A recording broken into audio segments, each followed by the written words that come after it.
À la fin de cette première année, je constate que le président de la République a réussi à instaurer un climat de sérénité et de confiance sur le plan social, sur le plan politique. Climat très favorable à l'émergence de consensus sur les grandes questions nationales telles que la sécurité, l'école, l'économie par exemple. Et cette sérénité est née essentiellement de la démarche de gouvernance qui a été mise en œuvre par le président de la République. Gouvernance consistant à informer, à écouter, à consulter les différents groupes socio-économiques et politiques de notre pays sur ses priorités qu'il a déjà énoncées dès son investiture le 2 avril 2021, à savoir la bonne gouvernance, la sécurité, l'école, le développement rural. Mais surtout, il a su allier les actes aux paroles, ce qui a convaincu le public nigérien. Ainsi, pour moi, l'an 2 sera l'année où son gouvernement va dérouler tout son programme de campagne avec un environnement beaucoup moins conflictuel, plus consensuel, au grand bonheur des populations nigériennes qui n'attendent que cela.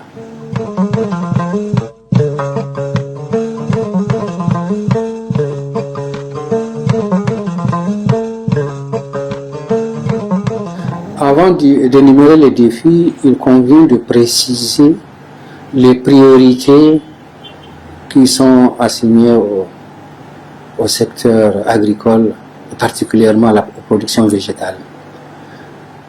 La première priorité, c'est le développement de l'irrigation.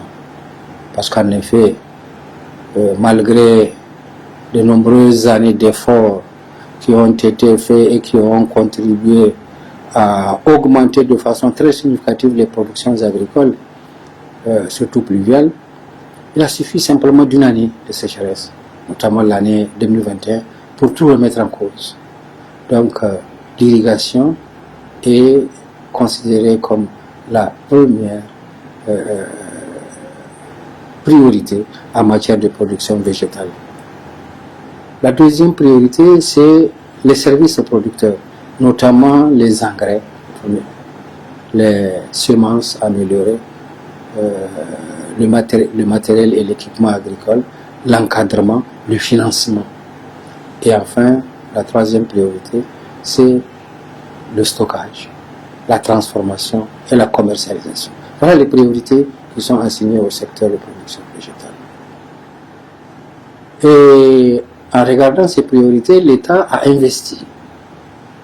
Et l'État a investi dans le secteur agricole essentiellement à travers des projets. Sur les 90 milliards investis annuellement dans le domaine de la production végétale, 75 à 80, sinon plus, milliards sont gérés par les projets. Il se trouve que ces projets ne sont pas toujours alignés sur ces priorités que j'ai mentionnées plus haut. Donc, c'est le premier défi, amener les projets à financer les priorités qui sont identifiées par le gouvernement. Le deuxième défi, c'est même l'efficacité de ces financements. L'efficacité de ces financements s'entend par la réalisation des prévisions. Ce n'est pas toujours, et c'est très fréquent, que les prévisions ne soient pas atteintes.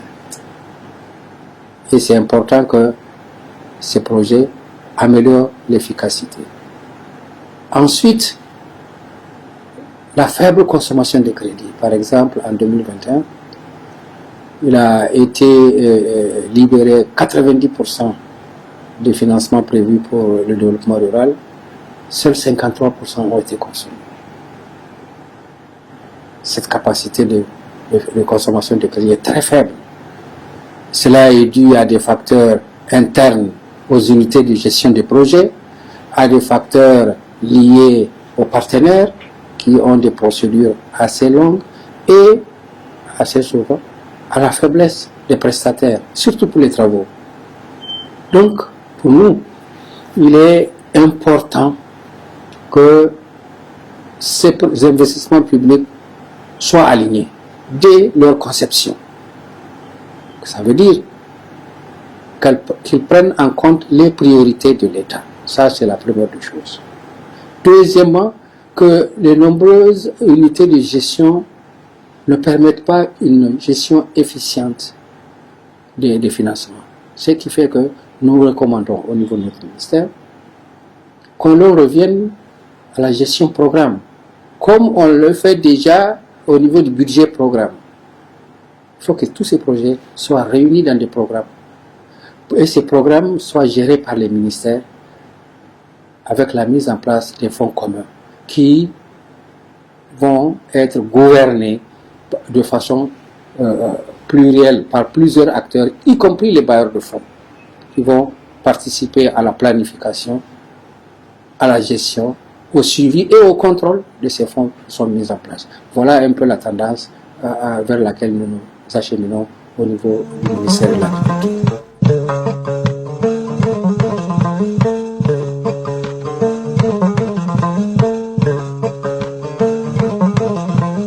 Nous avons trouvé des réformes en cours et nous avons initié de nouvelles.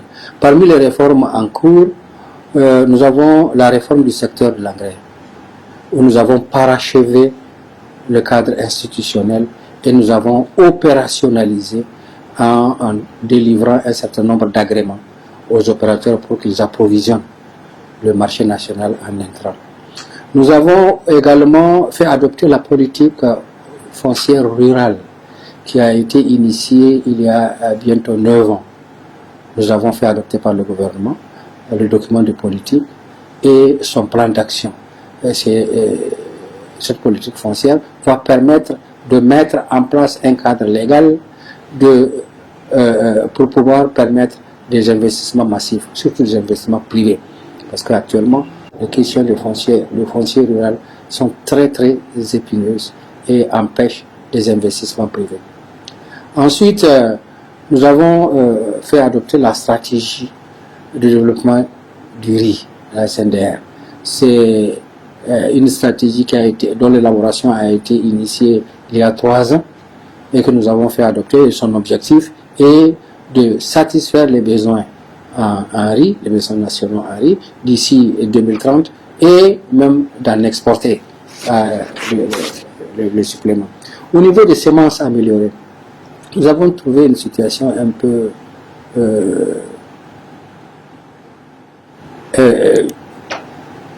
non désirable, je dirais.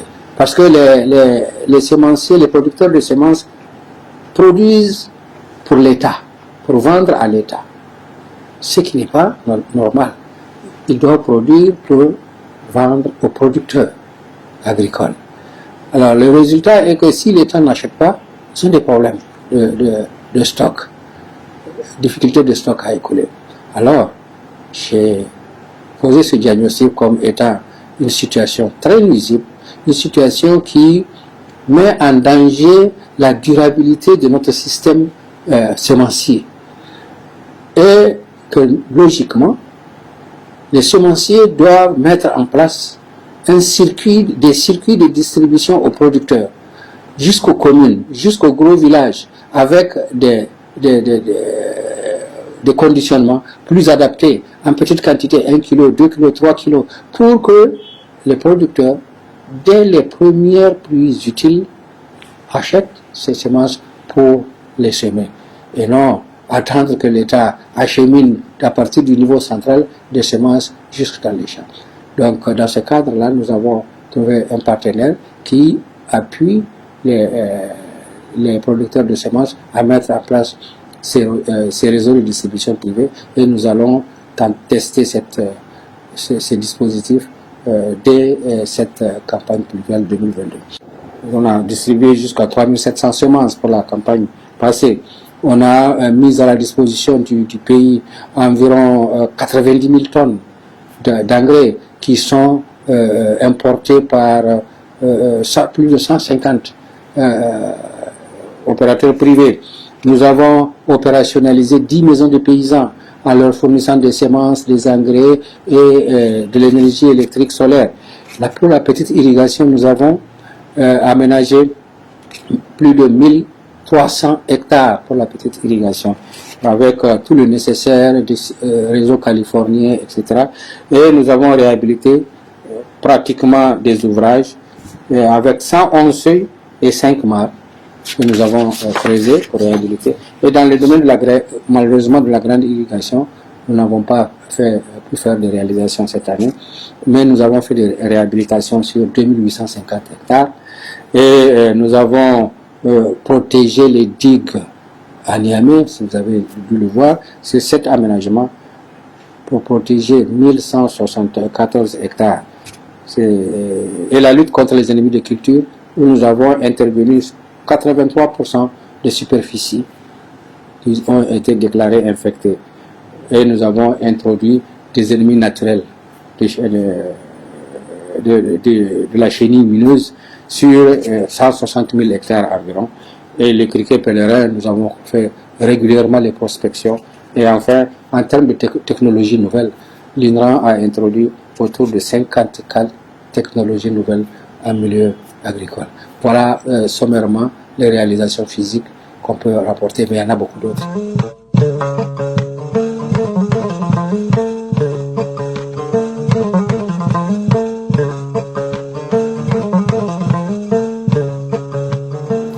Notre département ministériel a tiré la sonnette d'alarme très tôt. Dès le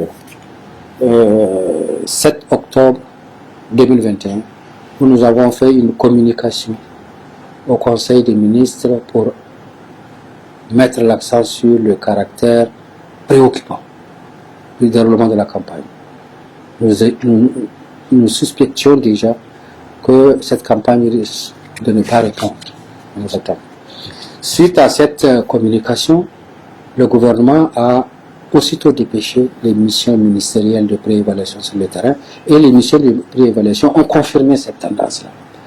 Et à l'évaluation finale, nous avons en réalité observé plus de 2 millions de tonnes de déficit céréalier qui touchent 6430 villages déficitaires à plus de 50% et plus de 8 500 000 personnes sont affectées.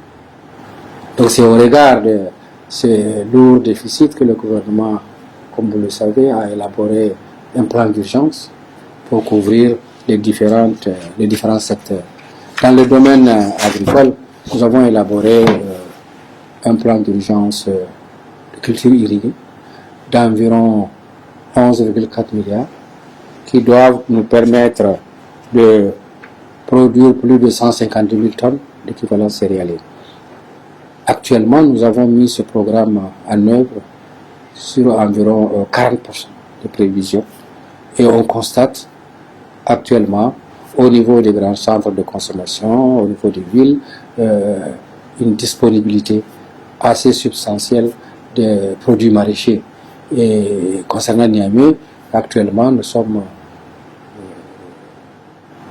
inondés de pommes de terre en provenance de la zone de Bonkoukou, que vous connaissez bien. Donc, pour l'instant, ça évolue bien, les cultures irriguées du plan d'urgence du ministère de l'Agriculture. Actuellement, les marchés sont approvisionnés en produits maraîchers. Après tout, le volet urgence de l'agriculture, c'est les cultures irriguées. Actuellement, c'est le maraîchage. Et vous avez sur le marché suffisamment de produits maraîchers, salades, choux, pommes de terre actuellement qui commencent à venir en Niamey. Donc pour nous, le programme d'urgence volet agriculture est en train de porter ses fruits.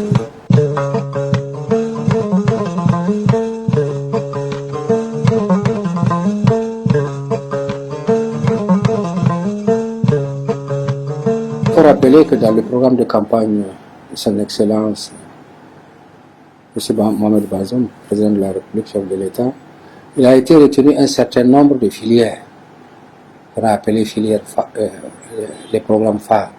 C'est le cas du niébé, c'est le cas de l'oignon, c'est le cas du riz, c'est le cas de la tomate, du sésame, pommes de terre, canne à sucre.